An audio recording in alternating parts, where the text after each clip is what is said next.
Welcome back to The Small Nonprofit, the podcast where your passion meets action.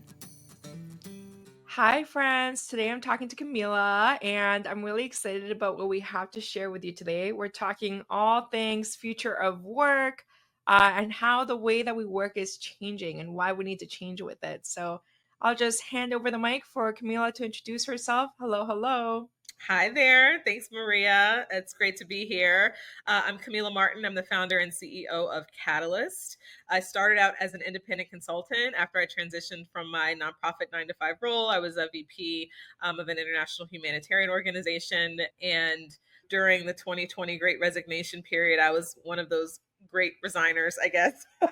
And I started consulting, wasn't quite sure what was going to happen next, but I started being very vocal about my journey on LinkedIn. And a lot of women started reaching out to me saying, how did you do this? I want to do this too. This is my story. And then so I built this company, Katalyst, where I basically support primarily Black and brown women who are leaving their director or executive level roles in the nonprofit sector and wanting to explore independent consulting. So we have a membership community, we do events, and then I still consult. So that's what Katalyst is about. I'm so happy to be here with you, Maria.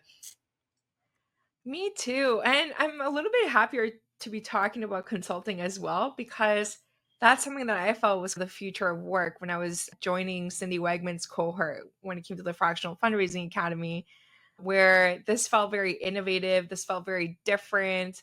So it's really exciting to hear that's what you're doing as well, supporting people in their journey. And I would say all of my experience at this point is anecdotal, right? I haven't done any research or studies to see really what the trends are, but there are plenty of articles like Chronicle of Philanthropy, Nonprofit Quarterly, that talks about this exodus, particularly of leaders of organizations who aren't feeling supported, who are looking for some sort of different kind of lifestyle along with their work. They still feel like they have something to contribute to the sector. They still want to work and want to contribute to the sector, but they just want it to look a little differently for their lives. So it's an interesting balance that I'm observing. Organizations can either get on board and get creative or try and stick, I say white knuckled to the old ways of doing things. And I'm a firm believer that there's a way to make both work. And I've been living it for several years. I'm supporting again about 80 women right now who are doing it. And I think there's a tremendous opportunity. I wonder how much of this is actually being driven by Gen Z entering the workforce. There is a lot of people who are putting boundaries, who are saying, like, no, I can't live like this anymore. I actually want to have a life outside of work. So I'm really excited to see that shift, though. Yeah, I think they're going to definitely be the vocal ones that are going to hopefully try and change some things. And I'm here for it. I will say majority of the women in my community are 40s and 50s. So we're Gen X, Gen X and kind of the older millennials. What do they call them? Geriatric millennials, I think is what the term I've heard. Some of the older millennials who I think honestly during the COVID period when people had a taste of experimenting with different ways of working, getting creative, seeing how it worked for them, they were just like, I'm not going back. I'm not willing to go back. Or if I do go back, it's going to have to look a lot different. I don't think there's anything wrong with that. I think like I've said, I'm a broken record on this, but I think there's really opportunity to figure this out. Like it's an exciting period of transition and change and being innovative and creative. And I'm a firm believer that the ones that are going to make it in 20 years are going to be the ones that are starting now to figure out how to make this kind of shift work for them. Work for everybody, really. I love to talk about COVID because I feel like that was a huge opportunity for the sector to transition. And a lot of them did very successfully. When we talk about the future of work, apparently COVID pushed us ahead by 10 to 20 years where we would have been when it came to like online building communities and online gathering and what that could look like collaborating without being in the same physical space. And with the nonprofit that I was at, because I was actually an in-house fundraiser when COVID hit, we just moved entirely online. And then conversations around, do we need an office? Those kind of conversations started because we were actually paying quite a bit of money for a smaller organization for the space that we had. We're in Midtown Toronto. We weren't even downtown, but it is still very expensive, the cost of living here. We were deciding, like, should we move away from that and what could that look like, which I thought was also very exciting. So the remote work and the removal of a communal office space were like, what's the impact of that? Yeah, let's think about it. Like We existed a certain way because that's all we knew, right? We didn't know other ways. I've been working remotely 12 years. So it was my team that was really the primary remote team of an organization that wasn't fully remote. So it was like a hybrid thing before Zoom was even a thing. And kind of pat myself on the back, I feel like we were one of the most effective and productive and happy teams. We had no people leaving voluntarily. We were able to produce what was required of us. There was no drama. Just the things that I think I learned from that experience really helped me in this process be like, this is possible for majority of us. And at that point, like you said, we had no choice. Everything was shutting down in most states. People had to innovate. They were forced to innovate while dealing with this collective trauma and uncertainty and fear around COVID. And I really think that was such a creative renaissance period in a way of thinking about, yes, we've done this way this whole time. Do we really have to? So it forced people to have those questions, to look at the budget of it, right? To look at the finances, which is what drives a lot of these conversations generally. How can we save money and get the work done that we need to get done? So we saw it happen.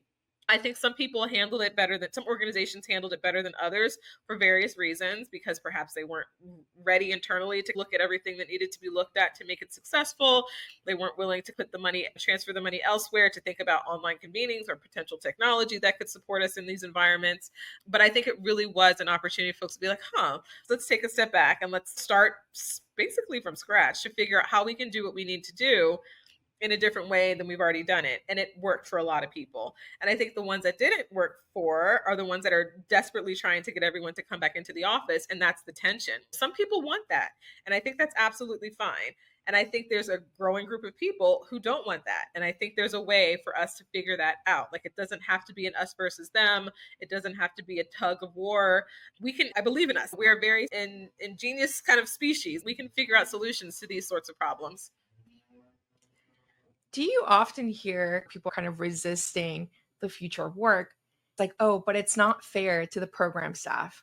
They have to be on site dealing with people and talking to people and delivering services, and the fundraising staff, the admin staff, like they get to just be at home being super cushy and who knows if they're even working, right? I'd love to hear your thoughts around the equity around who gets to enjoy some of these perks and if there's ways to balance the perks. That's such a good question, and it's just a very valuable point to make. There is going to be disparity. And I think certain roles are, just by nature of what the work requires, going to require different things. And I think when you come in to decide whether you're going to apply for something, you just have to take the reality into account. I worked in programs, but I worked in a global setting where we didn't have to be doing the on the ground kind of work. Like, our work was really a global online community before those even really were a thing.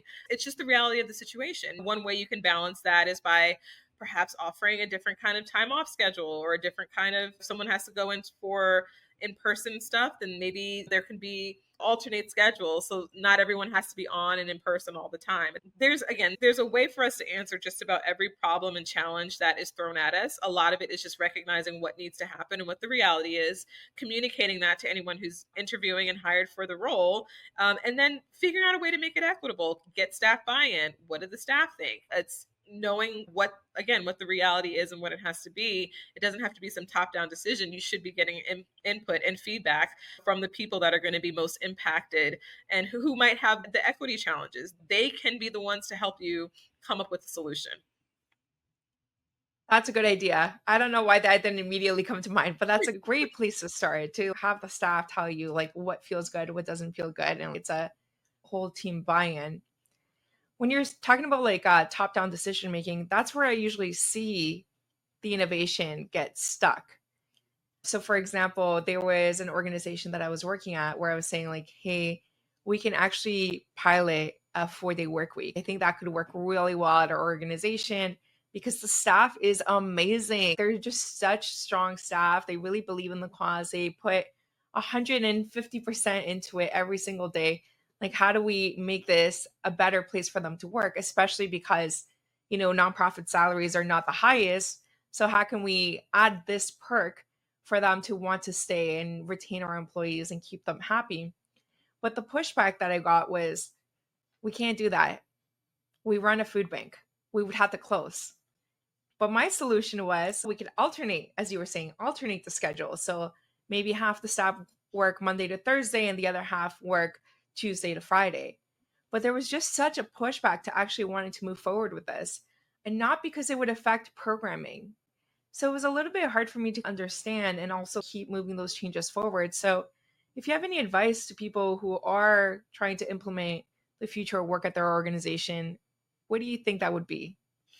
Yeah, that's a challenging question because I think what you're dealing with at that level is ego a lot of times. People feeling like they have the answers, people feeling like they know what's best, and fear of change. And that's a very individual thing. And that's something that I'm always talking about, just personal development and kind of self reflection as a leader, because I think those kinds of qualities are the things that sort of make or break or bottleneck or push forward innovation. And if you are a leader where stuff is getting stuck with you and your leadership team, I think it's time to really examine and self reflect and ask why. Perhaps get an outside kind of person to come in and help diagnose or do some sort of root cause assessment of really what's happening, what some of the challenges are at the leadership level. And frankly, that's where everything's going to start and stop. So if you don't have an ally or an advocate on the board or on the senior leadership team who is able to step outside of that fear of change and to think innovatively and to step outside of potentially even just ego driven factors, then it's going to be a problem for the organization in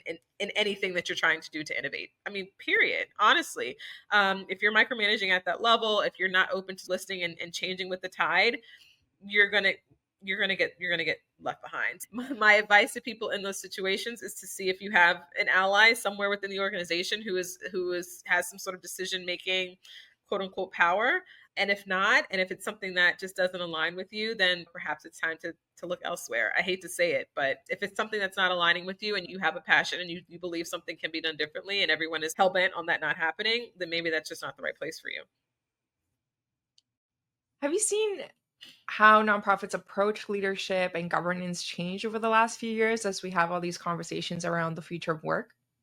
I think what I have seen is a person or two on a senior leadership team wanting to change and innovate, right? And I think, again, depending on the position they hold, the level of authority and kind of power that they hold within that ecosystem is what determines the direction of the organization. If you can get enough people and buy in to really think innovatively. And again, the ones that I've seen, so I was an interim executive in two organizations during COVID.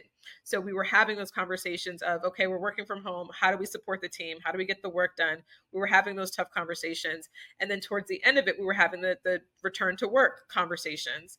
And I would say one organization navigated it really successfully because they had buy-in from the larger senior leadership team that this is working. We don't need to bring everybody back. We had the finance VP talking about this is how much we'll save. This is how we can, and they were willing to have that conversation. And they had the internal relationship to be able to navigate sort of those challenging conversations. There was definitely pushback.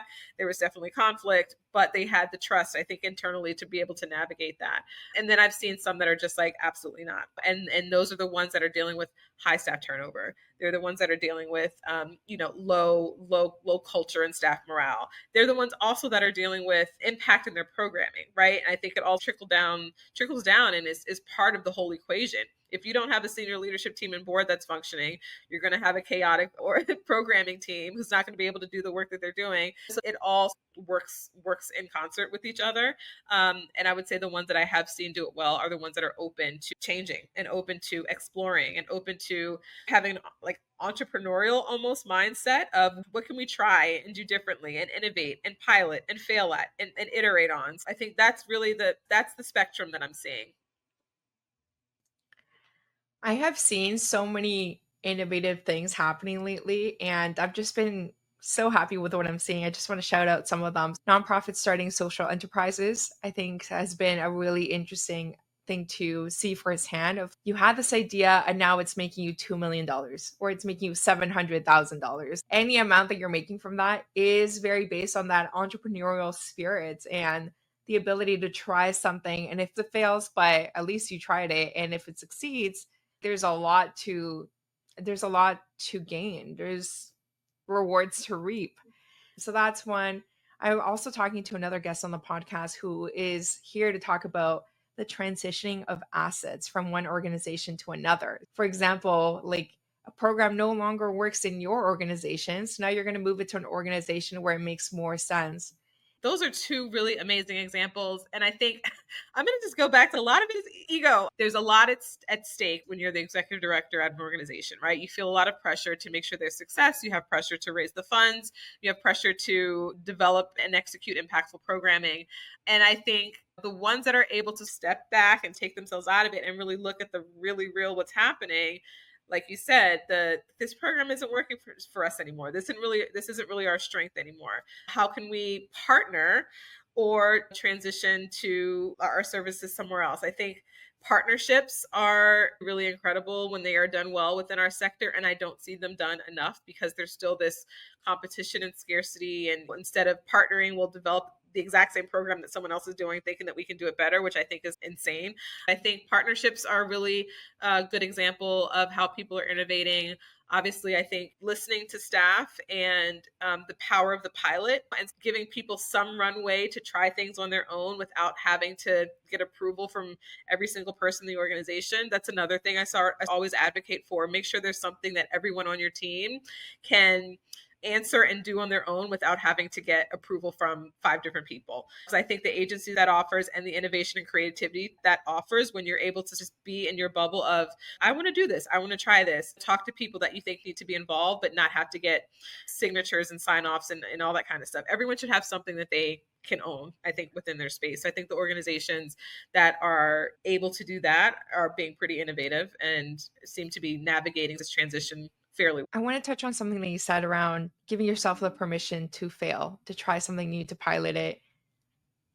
Something that I have seen not go as successfully that people are really interested in getting right is shared leadership, removing the hierarchy in your nonprofit, having co-executive EDs or three EDs. So I'd love to hear if you've seen that go well. And if not, I can jump into when I've seen it go poorly and why. So you can eliminate some of that risk before you actually jump into that innovation. Yeah, I would love to hear your example. So I have not been a part of anything like that. I've seen them cropping up more. I've seen an article or two around from co-EDs who that they've put out to say this is what has worked for us and why it's working. I would say suggest Google some of those if you guys are really interested in firsthand accounts of people from the inside who are experimenting with this. But I would love to hear your examples. Yeah, so I think I've only seen it be done successfully a handful of times, but I haven't been involved in those organizations, so it's a little bit harder to see.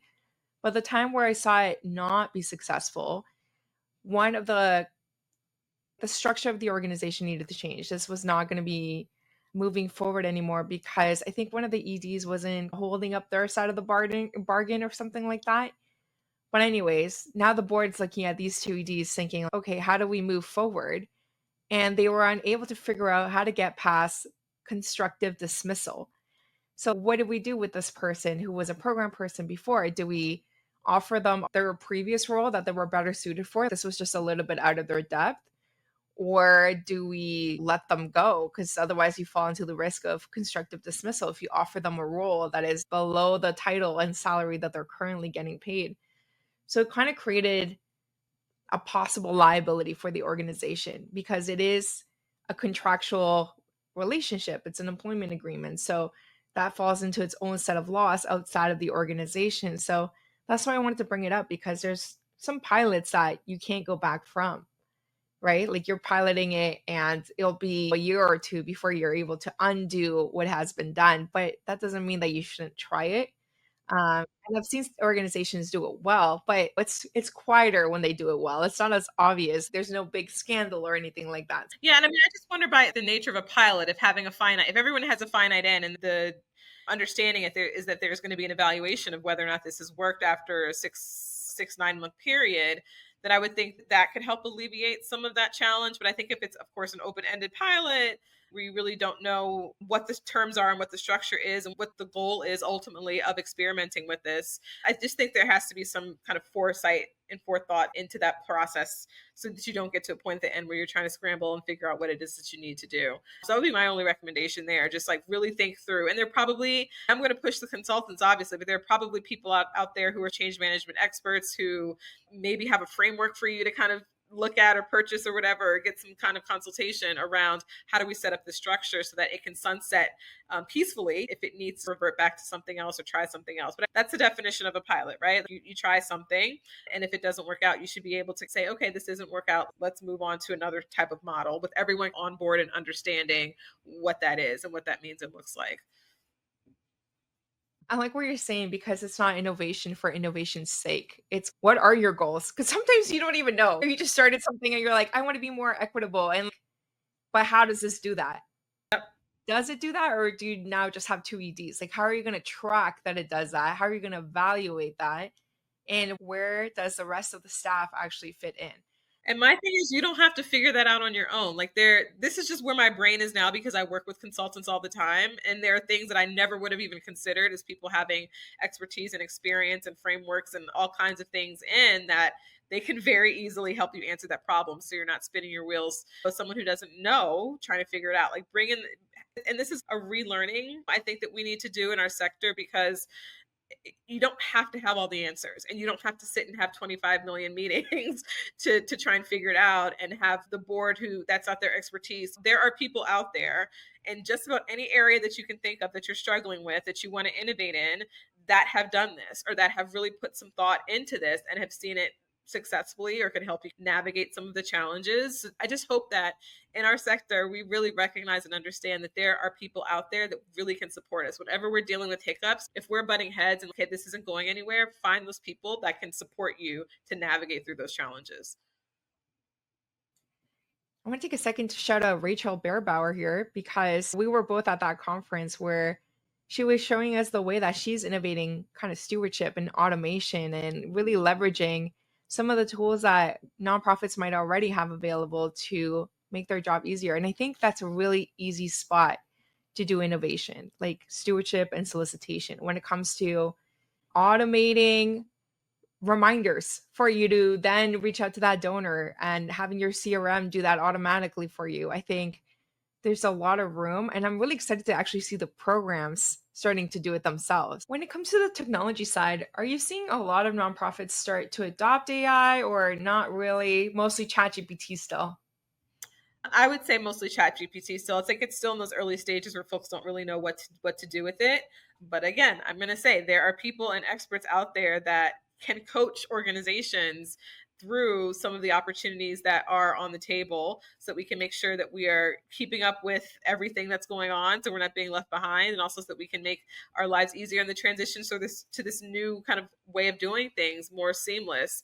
So I think if there's anything that I think that's coming to me during this conversation we're having right now, it's that when there are things that are a changing, right? And the world is constantly changing. But when there's such change on such massive scale that we're seeing right now, and if there are things in your organization that you're continuously bumping up against, to pause and stop trying to beat yourself up and and figure it out, and look for the people that can help you navigate that. And so whether it's technology and the people who are on all the Discord channels and on all the whatever the Web3 things are that are happening out there, that they can bring that expertise to you, whether it's a challenge that you're having with your email marketing for your donors, whether it's a challenge you're having internally with your staff and your culture in this hybrid and remote environment.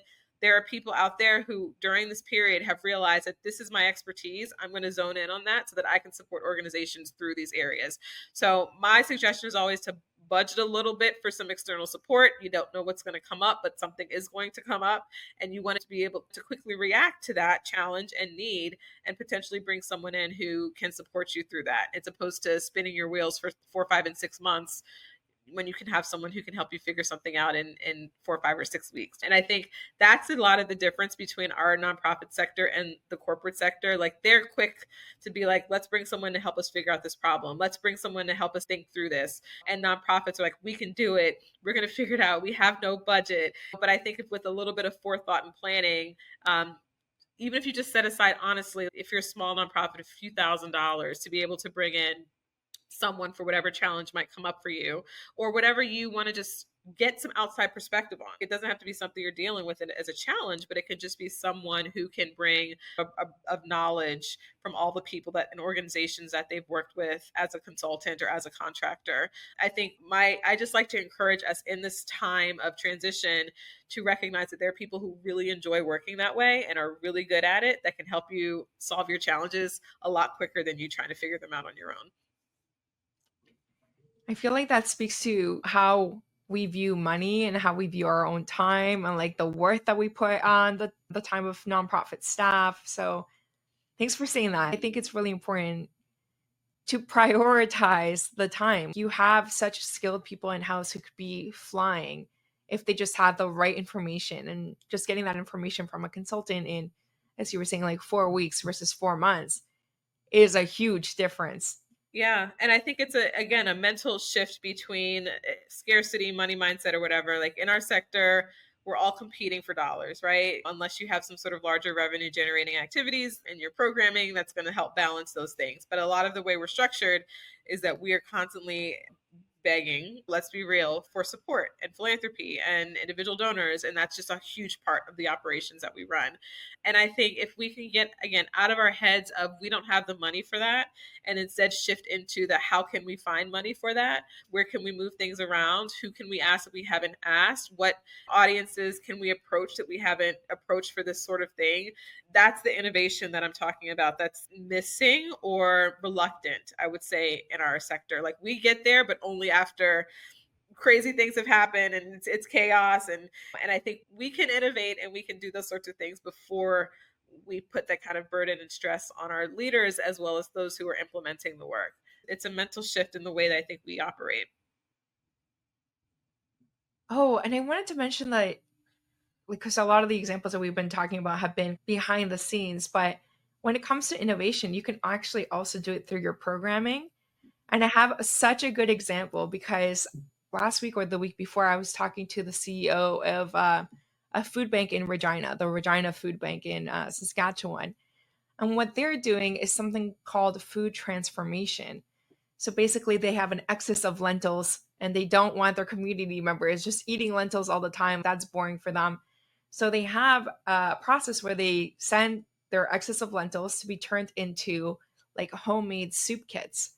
And it's actually like repurposing something and being innovative with what you do have to make it into something that could be appealing to other community members. So Mhm. different way of eating lentils and putting ingredients together. But I thought that that was a really interesting example because a lot of the time, maybe programming is not the first place where people look to innovate. What if we all had like an innovation days, like every quarter, where the team could just come together and everything's on the table, don't have to worry about money, and just throw out ideas. The people who are actually doing the implementation of the work, potentially invite some community members in, and just I know like it's hard to as I'm saying, I'm like, we're not gonna do this because we're all so busy, right? Like but what if we just trained ourselves to have these R&D weeks or R&D periods or just innovation periods where we're just coming together and just having these bright ideas, right? And just and seeing what works. I think culturally within the organization, I think that's exciting. I think as long as you're of course not saying like you're going to come together and like we're definitely going to implement every single one of these ideas, like you don't want to do that and get people's hopes up and then have it go nowhere. But I think some really exciting and interesting ideas can come about, like you said, even from areas that you might not have even expected. And I think again, this is something that corporate does really well. Like they have the areas of their offices where people just coming together and chit chatting. They have idea boards where people can write down messages on chalkboards or put post-it notes that get looked at every now and then. And it's the constant push and the culture that's accepting of things being done differently, that we're always trying to do things the same because we're scared for whatever reason, for whether it's financially, whether it's capacity, we don't have people to do it, whatever it is in our sector, we're just so slow to change. And I think there's an opportunity there for those who are able to think a little bit more entrepreneurially or just more innovatively. I keep saying that, I again don't know if it's a word, but to do things a little bit different, to improve the work life, to improve the impact, and just to shift. It doesn't have to be done the way it's always been done. I think when we're talking about fear, like we don't have the money or we're not going to do this, we don't have the time, like you just said, I think there's a real value to saying what if and just getting curious. Even if we don't implement every single idea, maybe we can't right now. Maybe that's 2 years down the line, but just like putting it out there on the table and just coming together to think creatively and to imagine is so helpful to getting you out of the grind and hustle of everyday nonprofit work. I believe it. And so I sat on, so there was a woman in our nonprofit consultant community, Amalia Deloney. She has done futurist training. I don't know if you've heard of this, but I'd never heard of this. But in corporate, there's entire arms of teams that are futurists on the team where they're planning not 3, 4, 5 years out, but they're looking like 50 years out and thinking big picture and thinking what if. And that is their job. That's how their brains are framed. There are courses at universities, and I think degrees or certifications at universities that you can get to in futurist thinking. And that was so mind-blowing to me that there are teams within companies, Coca-Cola, whatever, Nike, that are futurists and are thinking about the future and innovation and what ifs. And we're just so on the grind of the day to day, trying our best to get those 10, 20, $30 from, you know what I mean? Like, I'm being pedantic, but like, I think we could really use a kind of an influx of that kind of thinking. And I think it has to happen at a leadership level, because you're going to have, again, you're talking about Gen Z coming in, wanting to do things differently, wanting to be disruptors, who've lived a life of chaos economically and just politically and everything, that aren't really set and hell-bent on doing things a certain way. So you're going to have that pushing up against the people that don't want to change. So until we get sort of leaders and people rising through the ranks that have that philosophy and way of thinking and way of existing and lack of fear, or even if there is fear, and ability to look beyond that to try something new, and like you said, think what if, that's when the innovation is going to occur. Or else you're going to constantly run up with conflict, again, generationally, with the leaders who are, again, older millennials, boomers, who am I, Gen X, with the people who really want to see things done differently and have no fear. That's what it is. They're like, we're gonna just ram through and force it to change. And I'm here for it to a certain extent. Like, there, I think, some nuances there that in the world of working that we're going to have to try and navigate together intergenerationally. But I think there's so much opportunity for people who are able to figure it out and who are able to get out of their way and experiment and explore to come up with the answer. So that's the next way that we're going to be working in 10, 20 years. This has been such an exciting conversation. Just the idea of like nonprofits living in the past, they're going to stay there. You gotta think ahead of even small things in your programming or in your HR or whatever it is. Just think ahead. And I would love, whenever you post this, a question that I want to ask anyone who gets to this point in the conversation: what organizations are you seeing that are doing this? I would really love to elevate them and highlight them and learn from them. I think those are the ones that we need to be elevating and highlighting, because they're going to get us from here to there, because it's already shifting. Who am I to say that? But I feel like it's already shifting. And the ones that are innovating, I really want to know who they are. And I really want us to elevate their case studies as folks that are doing something different, figuring it out, failing, iterating, trying again, learning, and doing it well, so we can all learn from them. So if you know of anyone, send them my way. We'll have them on the podcast and hear what they're doing, and then we can do it ourselves. Yes, perfect. Kamilah, where can people find you if they want to continue the conversation? Thank you. So I blab the most on LinkedIn, Kamilah Martin with a K. My name's right there. Just find me on LinkedIn. That's where I share most. I have a newsletter that you can sign up on Katalyst with a K, consult.com. So katalyst.consult.com.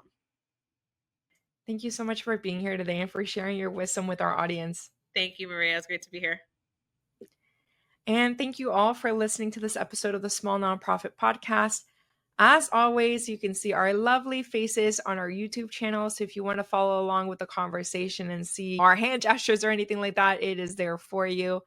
You can follow Kamilah based on the links below in the show notes. And until next time, we'll see you then. Bye for now.